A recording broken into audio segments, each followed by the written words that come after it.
I never thought the day my mother's will was read would feel more like a battlefield than a family gathering. We were in the oak-paneled conference room of green, making associates, the air thick with the smell of old paper and polished wood. My father sat across from me, his posture rigid, his expression already carved into a sneer as if daring me to speak. To him, I've always been just a waitress, someone unworthy of a voice, a future, or respect.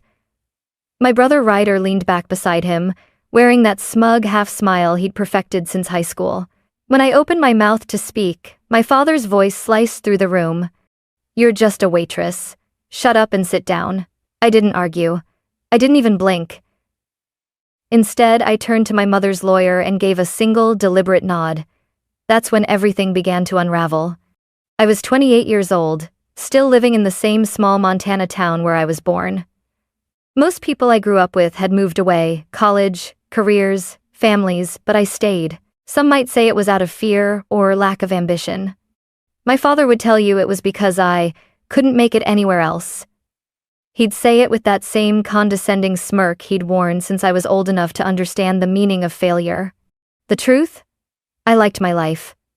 I worked double shifts at Rosie's Diner, poured coffee for the truckers who passed through, and saved what I could. My world was simple but honest. My customers knew my name. My boss trusted me. But in my father's eyes, none of that mattered. He measured worth by paychecks and titles, things I never had.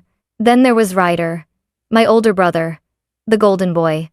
Ryder moved to Denver after college, got into real estate, and never missed a chance to remind me of the expensive condo he owned or the luxury SUV he drove. Every family gathering became a silent contest that I never signed up for, but somehow always lost. Dad's praise for him was loud and generous. For me? If I was lucky, I got a nod. My mother, though she was the balance in all of it, Grace Miller, was soft-spoken, with hands that smelled faintly of lavender from the soap she loved. She saw me. Not just the apron and the small apartment above the laundromat, but me. She'd tell me, "Paisley, you have more grit than both of them combined," and I'd believe her, if only for a moment. Things started to change 2 years ago when Mom was diagnosed with breast cancer. At first, we all thought she'd beat it. She had that kind of quiet strength that made you think nothing could touch her, but the treatments wore her down, and the sparkle in her eyes dulled, though she never once complained. I was there for the chemo sessions, the late-night nausea, the mornings when she couldn't get out of bed. I learned to make her favorite tea just right. The way she said it tasted like home. I sat beside her in the hospital, talking about the weather or the silly things customers said at the diner. Anything to keep her mind off the pain. Dad came when he could fit it in, always glancing at his watch, as though sitting with his dying wife was stealing time from something more important. Ryder visited twice, both times snapping photos for Facebook with captions like, "Cherish your loved ones." The comments poured in, calling him a devoted son, but I saw the truth. And so did Mom. One night, when it was just the two of us, she looked at me with eyes that had grown tired but not dim, and said, "You'll understand someday why I've made certain arrangements." At the time, I didn't know what she meant. But sitting in that conference room on the day of the will reading, I realized I was about to find out. When Mom's cancer came back after her second round of treatment, it was like watching a slow-moving storm roll across the plains, inevitable, unrelenting, and impossible to stop. The doctors spoke in clinical terms about aggressive recurrence and limited options, but all I heard was a clock ticking louder than it ever had before. I cut my hours at Rosie's Diner so I could be with her more. My savings dwindled, but I didn't care. Every extra minute I could sit by her hospital bed, read to her, or just hold her hand felt like gold slipping through my fingers. Dad still came, but it was all surface-level concern, asking about her medication schedule in front of the nurses, then retreating to the hallway to take calls. His voice was louder there, sharper, like the way he talked to contractors or clients. I overheard him one afternoon telling someone, "She's not going to last long. We'll need to get the house appraised."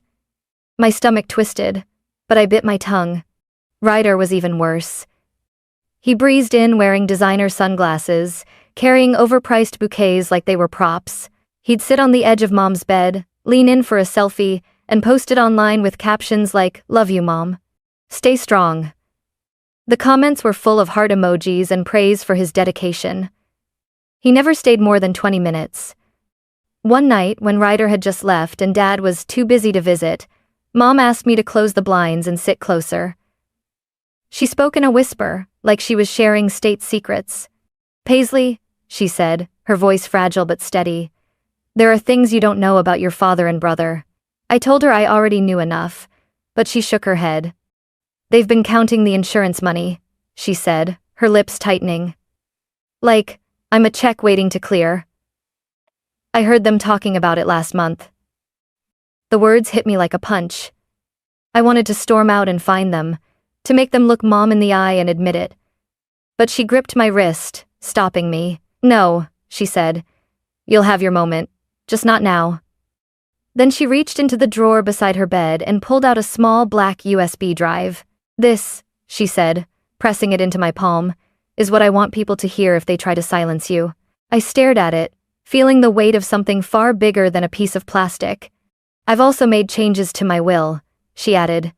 "Marion Green has all the documents. She knows what to do. When the time comes, trust her." I didn't fully understand why she was telling me all this, but I nodded. In that moment, her trust in me felt heavier than any burden I'd ever carried. Weeks later, when the call came that she was gone, I knew the storm had finally broken. But what I didn't know was that the real thunder was still ahead, waiting for me in a quiet, wood-paneled room with my father across the table. The last month of Mom's life felt like a blur of antiseptic smells, muted hallways, and the steady beep of monitors. Her room was always dim, curtains drawn to soften the daylight that seemed too harsh for her fragile eyes. I sat beside her most days, reading aloud from her favorite mystery novels, even though I wasn't sure how much she could follow anymore. Dad's visits grew shorter. Sometimes he didn't come at all. When he did, his conversations were clipped, his eyes darting to his watch like time was money and she was wasting it. Ryder's appearances became so rare that the nurses would ask if I'd heard from him lately.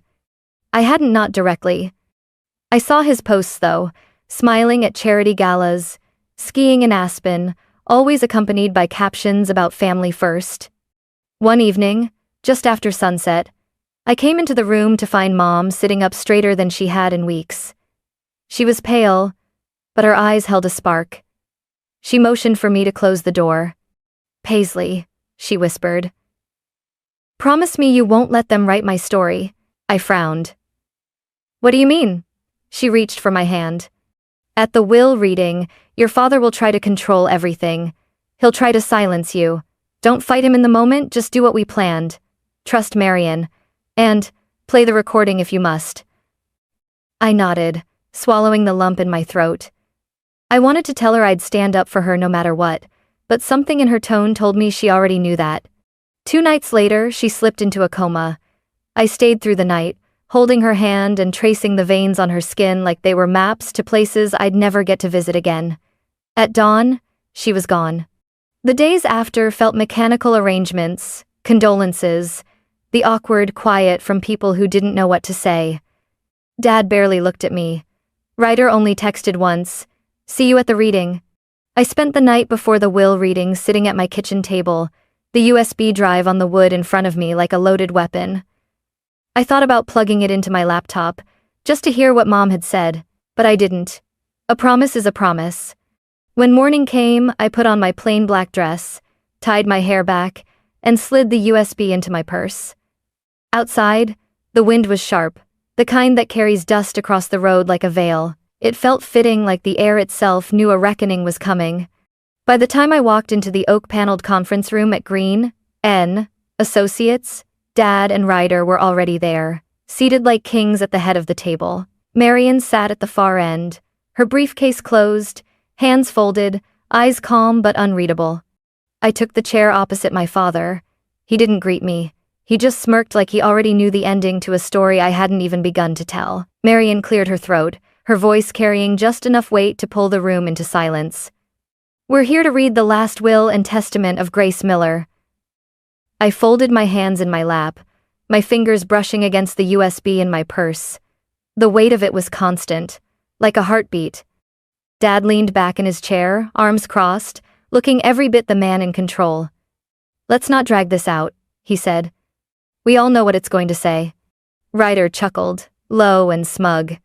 "Yeah, Marion. Skip to the part where Dad and I take care of the estate. No offense, Paisley." His eyes lingered on me, sharp with mockery. I didn't answer. My gaze stayed on Marion, who gave me a barely perceptible nod, as if reminding me we were still on track. Marion began reading the legal preamble, formal language, dates, witness statements. My father drummed his fingers on the armrest, impatient. I could see Ryder scrolling through his phone under the table. When she reached the section about personal statements from the family, I shifted in my seat.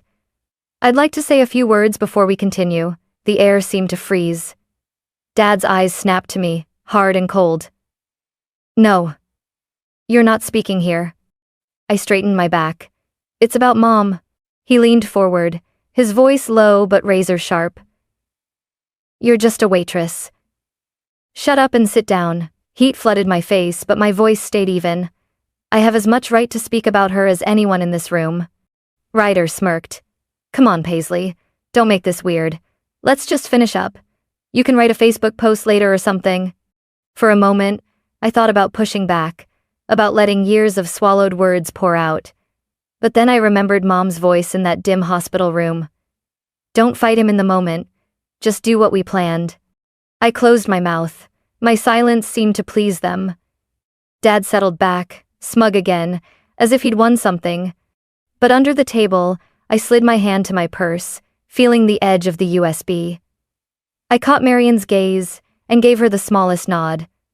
Her lips pressed together, not in disapproval, but in a quiet readiness. She turned the page in her folder and said, "Before we proceed to the distribution of assets, there's an addendum we need to address, one that Mrs. Miller specifically requested be heard aloud in the presence of all beneficiaries." Ryder stopped scrolling his phone. Dad's drumming fingers stilled. Marion glanced at me. I reached into my purse and set the USB on the table. Its small black shape seemed to grow heavier with the weight of the room's attention. "This," I said, quietly, "is Mom's voice, and she wanted you both to hear it." I pushed the USB toward Marion. She took it without hesitation, sliding it into the small speaker device she'd placed beside her legal folder. The soft click of the port locking in seemed louder than it should have been. The screen on the speaker lit up. Marion pressed play. At first, there was only the faint rustle of movement paper, maybe, or fabric. Then my mother's voice filled the room. "This is Grace Miller," she began. Her tone was calm, deliberate, the way she used to speak when she wanted you to really listen. "If you are hearing this, it means I am no longer here to say these words myself." Dad shifted in his chair, his jaw tightening. Ryder leaned forward, his brow furrowing. "I have spent my life in this family," Mom continued, "loving 2 children and sharing a home with a man I once believed I knew. But in my last year, I learned hard truths about both my husband and my eldest son, Ryder." The room was still except for her voice. "I know you spoke about me as if I were already gone. I know you discussed the insurance payout and how it would be divided. You spoke about it not with grief, but with anticipation." Dad's hand gripped the arm of his chair. "This is out of context," he muttered. Mom's voice didn't pause. "I want everyone here to know that while my daughter Paisley may not have the titles or the income you value, she has been my anchor. She was by my side for every treatment, every sleepless night, every moment I needed someone to hold my hand. She is the one I am most proud of." My throat tightened, but I kept my eyes on the table. "To my husband and to Ryder," she said, her voice cooling like steel. "You will receive nothing from my estate. I have amended my will so that my home, my accounts, and my insurance will go solely to Paisley. This is not done in spite, but in justice. You did not value me when I lived. You will not profit from my death." Ryder's face reddened. "This is ridiculous." Marion held up her hand. "Let the statement finish." The recording ended with Mom's voice softening again. "Paisley, my love, live your life free of their judgment. And remember, if there is another life, I would still choose to be your mother." Silence followed, heavy and thick. When Marion removed the USB, the room felt smaller, as if the walls had moved in. Dad's face was pale. Ryder's leg bounced under the table. Neither of them looked at me. Marian set the USB gently on the table between us. "Now," she said, her voice steady, "we will move on to the reading of the revised will." Marian didn't waste time. She adjusted her glasses, opened a slim leather folder, and began to read. "This is the last will and testament of Grace Miller, drafted and notarized on the 14th of March, in the presence of 2 legal witnesses." Her voice was precise, each syllable a nail in the coffin of my father's confidence. Clause 1. All outstanding debts and medical expenses shall be paid from my estate prior to distribution. Clause 2. My primary residence at 418 Willow Creek, valued at $420,000, is to be transferred in full ownership to my daughter Paisley Miller. Dad leaned forward abruptly. "Hold on, that's the house. Our house." Marian didn't acknowledge him. Clause 3. The contents of all bank accounts held solely in my name, totaling $212,000, will be transferred in full to my daughter Paisley Miller. Ryder's chair screeched against the floor. "This is insane. She can't do that. I'm her son too." Marian's gaze didn't waver. Clause 4. The beneficiary of my life insurance policy, in the amount of $1 million, has been changed from John Miller to my daughter, Paisley Miller. The air seemed to implode. My father's face went red, a vein standing out at his temple. Ryder's mouth fell open, then snapped shut as if he couldn't decide whether to scream or swear. Dad finally exploded. "This is fraud. She was sick, she didn't know what she was signing. Paisley manipulated her." I felt the heat of his words but kept my hands folded, my voice calm. "Everything Mom did was her choice. She knew exactly what she wanted." "Lies," Ryder spat, pointing at me. "You were there every day, whispering in her ear, poisoning her against us." Marian closed the folder, her voice like steel. "The will was witnessed by 2 independent parties and notarized. All legal requirements were met. If you wish to contest, you will find it a costly and public process, Mr. Miller." Dad's chair scraped loudly as he shoved it back, standing so fast it nearly toppled. "I will drag this through every court in Montana if I have to." "Go ahead," Marian replied evenly. "The recording you just heard will be entered as evidence." For the first time, he hesitated. Ryder looked between us, his bravado slipping. We deserve something. You can't just cut us out completely." I met his eyes. "You already did that yourselves when you treated her like a bank account instead of a person." The room fell into a tense, almost suffocating silence. Outside, I could hear the faint hum of traffic, the distant bark of a dog, mundane sounds that felt out of place in a moment this sharp. Finally, Uncle Grant, Mom's older brother, who had been silent until now, spoke. His voice was low but carried weight. "John, Ryder, you should be ashamed. Grace was my sister. I saw how Paisley took care of her when you wouldn't lift a finger. This will is fair." Dad glared at him. "Stay out of it." Grant stood, his chair legs grating across the wood floor. "No, I won't. You've been a selfish man for as long as I've known you. And Ryder, you've learned all the wrong lessons from your father. If you had any decency, you'd walk out of here quietly and let Paisley honor her mother without your bitterness poisoning it." Ryder's face flushed deep crimson. "This is a joke." He looked at me, eyes narrowed. "Enjoy playing queen of the house until the tax bill hits." I didn't answer. There was nothing left to say that Mom hadn't already said for me. Dad grabbed his coat, muttering curses under his breath. Ryder followed, slamming the door hard enough to rattle the glass in the conference room windows. When they were gone, it felt as if the pressure in the room finally eased. Marian closed the folder and slid it toward me. "It's done," she said. "Everything is yours now. Grace wanted you to have the security she never did." I nodded, my throat tight. "She gave me more than security. She gave me her trust." Grant put a hand on my shoulder. "And you honored it today." For a moment, I let myself breathe. I could almost hear Mom's voice in that quiet, steady, warm, and proud. And I realized that this, more than the house or the money, was the real inheritance she'd left me. When the door slammed behind Dad and Ryder, the silence felt heavier than any shouting could have been. I sat there, my hands still on the edge of the table, as if letting go would make the whole moment collapse into some sort of dream. Marian began gathering her papers, methodical and calm, but she glanced at me. "They'll make noise for a while," she said. "Threaten lawsuits, try to intimidate you. But the will is airtight, you're protected." I nodded, though my stomach still churned. "They won't forgive this." Grant gave a low snort. "They don't need to. Let them stew in their own bitterness. Your mother saw who you really are, and that's what matters." As we walked out into the hallway, I caught snippets of hushed voices from the small group of relatives who'd been waiting outside. Some eyes were sympathetic, some curious, and a few looked downright uncomfortable, as if knowing the truth about Dad and Ryder had spoiled some long-cherished illusion. "She left everything to Paisley," someone whispered. "Well, after what those two did, I don't blame her," another murmured back. I kept my eyes forward, refusing to let their words stick. Outside, the late afternoon light was fading, painting the parking lot in shades of gold and shadow. I could see Dad and Ryder in the distance, standing by Ryder's SUV. Dad's arms flailed as he spoke, Ryder's head jerking in quick, sharp movements. They didn't look like a united front anymore, they looked like two men blaming each other for losing. Grant walked me to my car. "Do you want me to follow you home? Just in case they decide to escalate?"